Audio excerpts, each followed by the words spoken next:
Well, one of our favorite pieces. I mean, come on, let's not lie. Like we love every segment, but Yeah. we have different places in our hearts for different segments, Yes. and we love to start off each show with the more lighthearted, fun, entertaining stuff before we get into some of the deep, more intentionally inspirational stuff.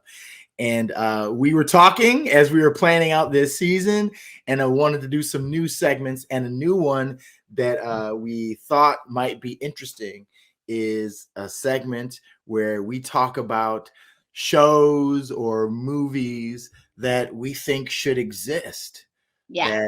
that don't currently. And we say, as we talk about them, you know what? I'd watch that. So here's our new segment.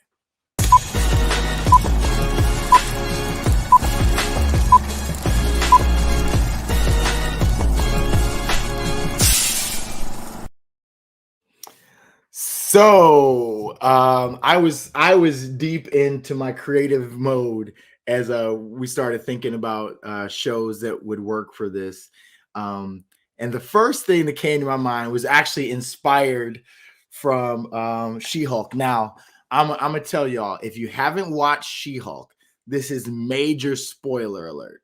Yes. So if you're somebody who's like, dang, I want to make sure to catch it, I'm just gonna tell you, jump off now and come back in like 5 minutes. It probably won't even be that long, because what I'm going to show you, it like spoils the finale. But this was something that inspired our talk here, and or this idea of this show I'm going to tell you about. So I'm going to show you this real quick. So she's going behind the scenes at Marvel. And here's the writers of the show. What kind of stupid finale is this? We thought it'd be really cool and like unexpected. Yeah, like fun and kind of a twist. A twist? Yeah, this So is she's the giving them a story hard that time. Kevin wants. Okay, then I want to talk to Kevin. No one talks to Kevin. Kevin's value is immeasurable.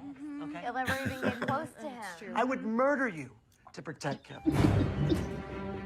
Okay, so that scene right there actually sparked mad ideas in my head, and I was like, yo, Jariel, what if they did a whole show, like a whole series on like that room, and that room of people that would be creating the shows and the movies for the MCU, you know? Yes. And like they are the creatives behind all that we see in the MCU timeline.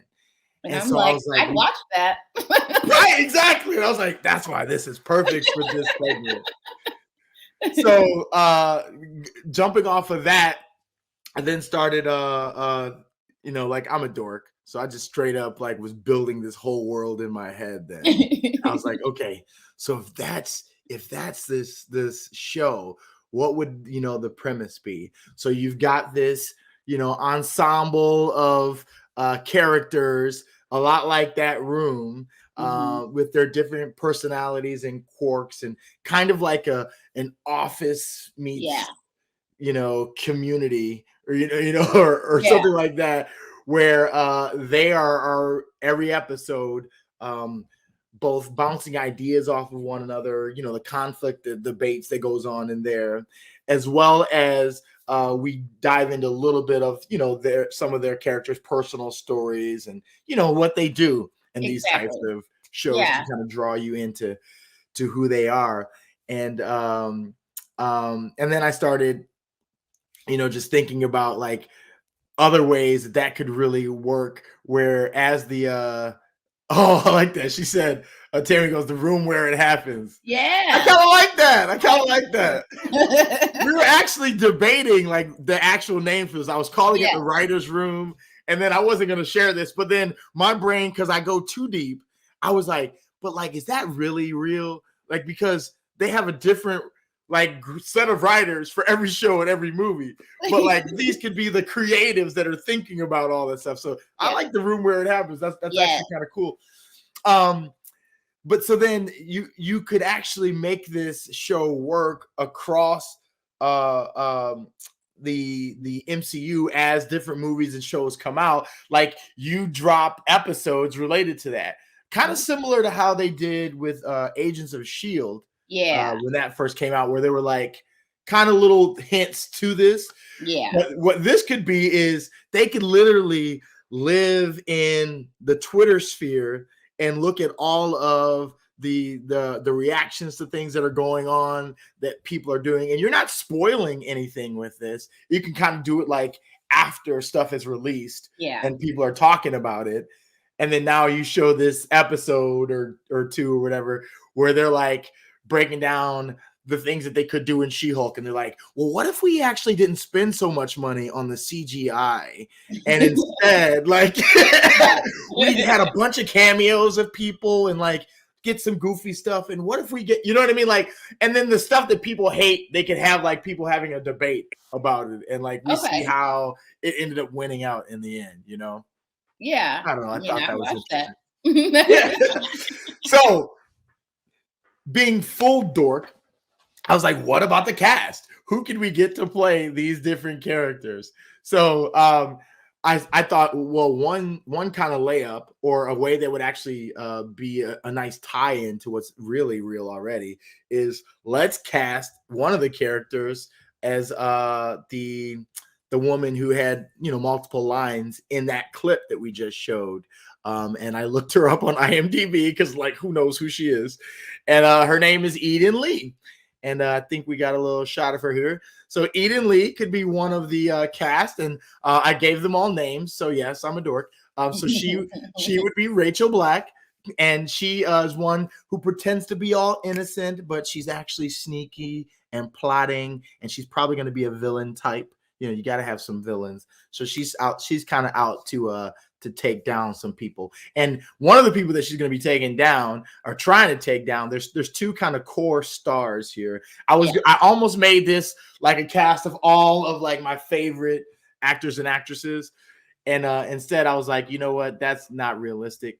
So I went with some relatively unknowns, but the more known people that I think are the core characters are Keegan-Michael Key.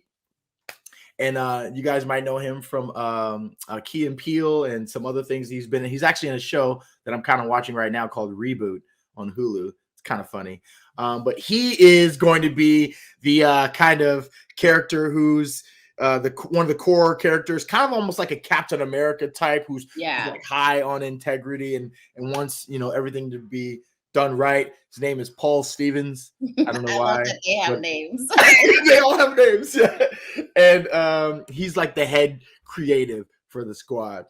And kind of his counterpart is one of my favorite comedians, Ali Wong. And she is going to be playing Jessica Lee, who's high energy, but she's down to earth and relatable. She's going to be your firecracker who, you know, will say a lot of the things that people are thinking that people don't really want to say, but she's hilarious. And then we've got some other kind of, you know, side characters. Like Eden Lee is going to be kind of a side character, but more of a villainish. But then you've got these other kind of ones who play different roles. And one of those has to be a sassy chick who comes with, you know, all sorts of life and vitality. A young actress named Dulce Sloan. She is actually from The Daily Show as a correspondent right now. And I've loved some of her stuff. And she would be playing a sassy Wendy Mason, who's going to just tell you what's what. And she'll probably be repping for a lot of the Black community that like aren't buying some of the stuff that happens in the MCU. So,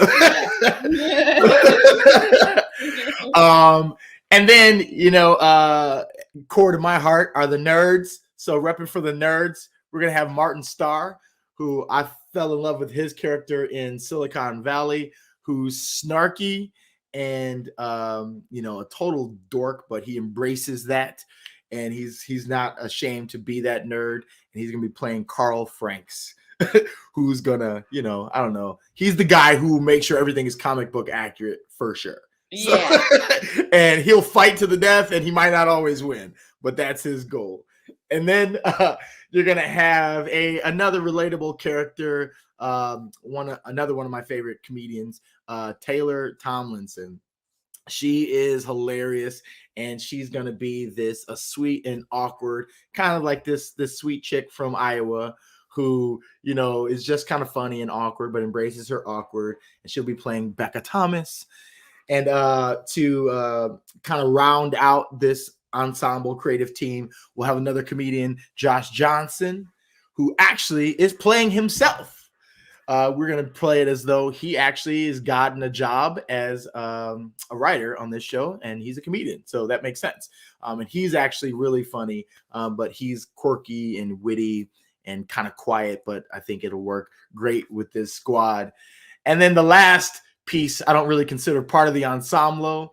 Is Rainn Wilson, who actually is from The Office, and he's going to be playing like this dorky number 2 to Kevin Feige. He's like his assistant, who is going to be there always like big time, and basically playing like the Dwight Schrute character from The Office. He doesn't really have power, but acts like he does.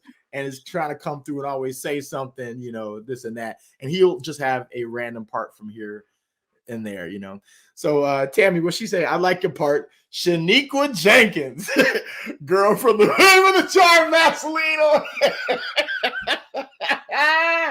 You can look, you can be Dulce's like BFF, like when we get into her story, like you can be one of her homies who's like, girl, I don't know what you say, but that would be funny.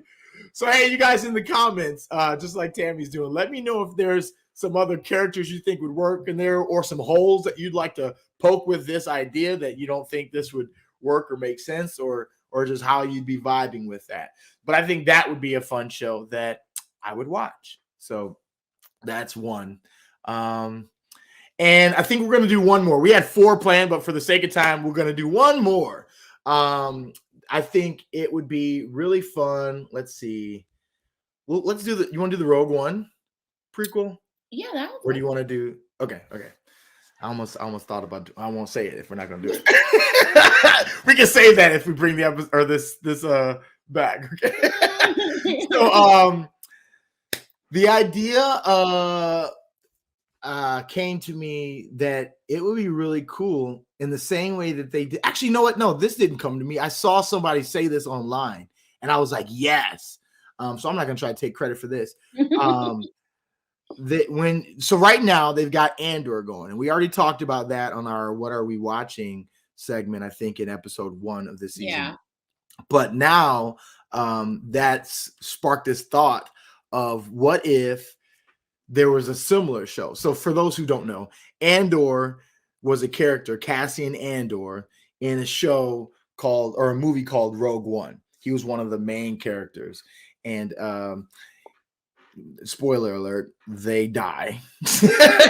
So you can't tell a story about him after that. Yeah. So they decide, let's do a prequel that talks about his story going into that and how that came about. And so it's a really good show on Disney Plus right now. And we thought it would be really cool to do a show with the kind of blind character and his homie. I think we have a little clip that we can play as we're talking here. So this guy who's named Chirrut Imwe, who is blind, but he's totally in touch with the Force, and he's super hardcore, and like you'll see that here as we're talking. And he's such a mysterious character, and very much the spiritual core of that movie, where you don't really know for sure that he's Jedi, but he's blind, and he's like, Daredevil type. Look at this. I mean, like, for a blind man to have that sort of accuracy matched with his martial artistry, it's like, man, that's only been seen in the superhero world, at this point. Yeah. So it would be cool to see like his backstory and like, okay, him training and how did he become blind and like the journey of that. Also with his homie, what's his name? Baze Maldus. I think we got a picture of him. that we can throw up there. Oh, there he is right there. Yep. So perfect entryway. And he's like the most mysterious of all the characters because he doesn't say much and he's just like basically protecting his homie there. So we thought that would be cool to see a prequel show of him. And maybe we call it Imwe. Or Churrit, I don't know. But we thought that'd be cool. Do we have time for any more, or should we call it and transition? We might want to Executive decision, producer. We should transition. Yeah. Okay. So y'all don't know this, but Jariel is definitely the producer of this show. She keeps me in line, tries to make sure that I don't get out of pocket. So speaking of, we are gonna call that the end of this segment, and I hope you guys enjoyed the inaugural showing of the new segment.